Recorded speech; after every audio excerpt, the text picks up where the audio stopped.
A lovely evening here in the capital city of Somalia, Mogadishu, 11th of September 2023.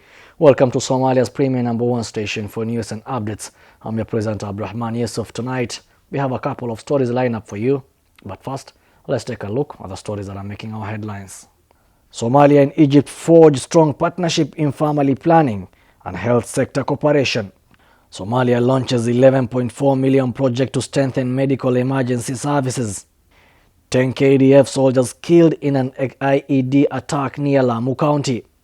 Rebel forces abduct Somaliland's Ministry of Water vehicle as political turmoil heightens in the region. Glad to have you back. Now let's delve into a full bulletin. Somalia has initiated a groundbreaking project aimed at enhancing the medical emergency services at the federal and state referral hospitals.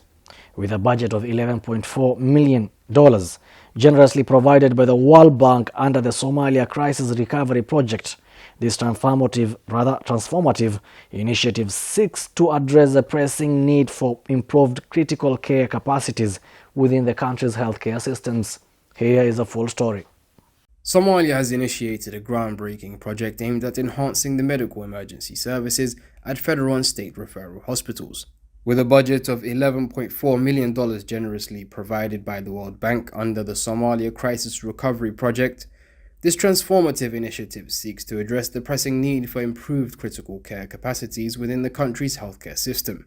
The project, titled Strengthening the Medical Emergency Services at Federal and State Referral Hospitals, will be implemented by the United Nations' World Health Organization. It comes at a crucial time when Somalia's health system is grappling with high levels of communicable and non-communicable diseases, injuries, and disabilities resulting from ongoing conflict and the widespread use of improvised explosive devices. Abdi Tawane, co-project manager of the Somali Crisis Recovery Project, highlighted the significance of this undertaking. The primary focus of the project is to establish and operationalize emergency, critical, and operative care services in 8 selected hospitals nationwide. By doing so, these hospitals will be able to function effectively as regional referral centers, providing comprehensive emergency and critical care services aligned with the government's vision of integrated health services outlined in the Essential Package for Health Services of Somalia.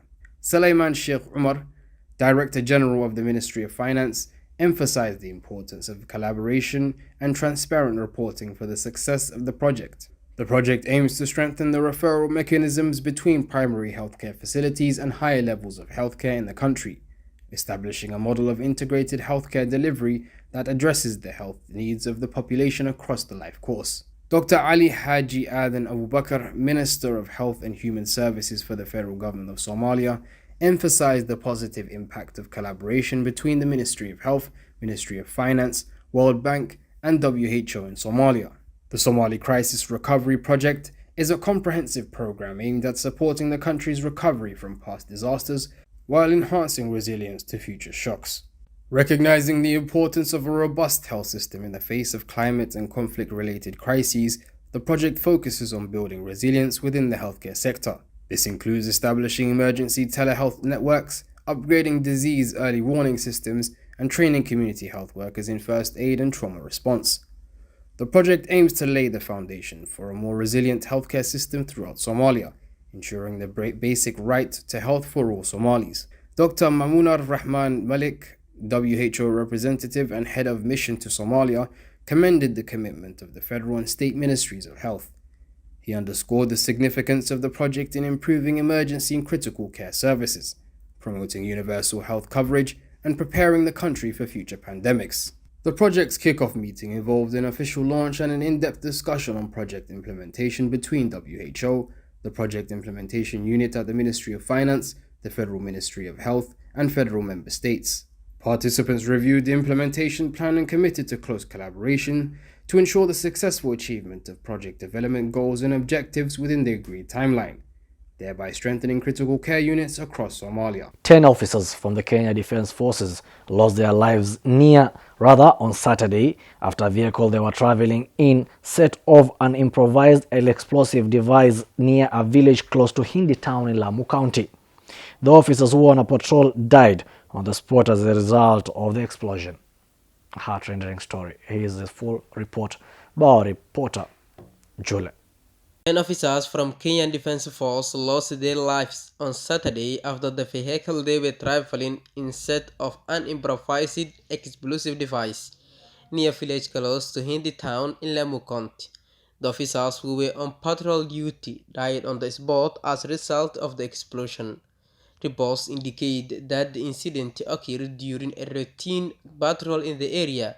The bodies of the deceased officers have been recovered, but due to the magnitude of the explosion, their identities have yet to be established as their bodies were severely damaged beyond recognition. Following the event, military personnel swiftly processed the scene and bolstered security in the surrounding area. The use of IED suggests the involvement of the Al-Shabaab group, which has been known to employ such tactics in their attacks. The Pony Forest operation, initially known as Operation Lindy Pony, was launched in 2015 with the primary objective of flashing out figures fighters to believe to be hiding within the dense Boni Forest. The region near to the Somali port has repeatedly suffered attacks from Al-Shabaab, occasional assistance from local collaborators. The militants often stage attacks in the area before swiftly retreating across the border into Somalia, making it a challenging task for security forces to apprehend them. Villages in the region, particularly Mandera and Garissa counties, have been frequently targets of Al-Shabaab attacks. Anti-Somaliland government rebel forces have struck once again, abducting a vehicle belonging to the Somaliland Ministry of Water from the Dokoshe district in Togdel region on Saturday. The rebels, who are based in Ganlibah Mountains, have released a recorded video calling for the resignation of President Musa Bihi and the Minister of Internal Affairs. They vow to continue their attacks until their demands are met. Anti-Somaliland government rebel forces have struck once again, abducting a vehicle belonging to the Somaliland Ministry of Water from the Dokoshe district in the Togdel region on Saturday. The rebels, who are based in Ganlibah Mountains, have released a recorded video calling for the resignations of President Musa Bihi and the Minister of Internal Affairs. They have vowed to continue their attacks until their demands are met. The rebel spokesperson conveyed a stern message stating, if Minister Kahin and Musa Bihi don't care about the people, they should resign to restore peace and patriotism. Otherwise, we'll expand our attacks from Dokoshe to all areas, even the presidency. This escalation in their rhetoric has raised concerns about the stability and security of the region. The recent political discord in Somaliland centered around the sequencing of elections for political organizations and the presidential election. President Bihi has been advocating for the election of political organizations to precede the presidential election, a stance that has been met with reluctance from the opposition. However, 2 weeks ago, a committee of traditional elders successfully brokered an agreement resolving the long-standing electoral dispute. The committee decided that both the elections for political organizations and presidential posts will be conducted on the same day, November 13, 2024. This decision was seen as a significant step towards political stability. The elders of the rebel group were also ordered to compensate the families of 10 soldiers who lost their lives in the attacks against the government forces to surrender their weapons and vehicles to the government. In a gesture of goodwill, the Somaliland government extended a pardon to the anti-government fighters. Unfortunately, the traditional elders' attempt to persuade the rebels to lay down their arms have been met with resistance.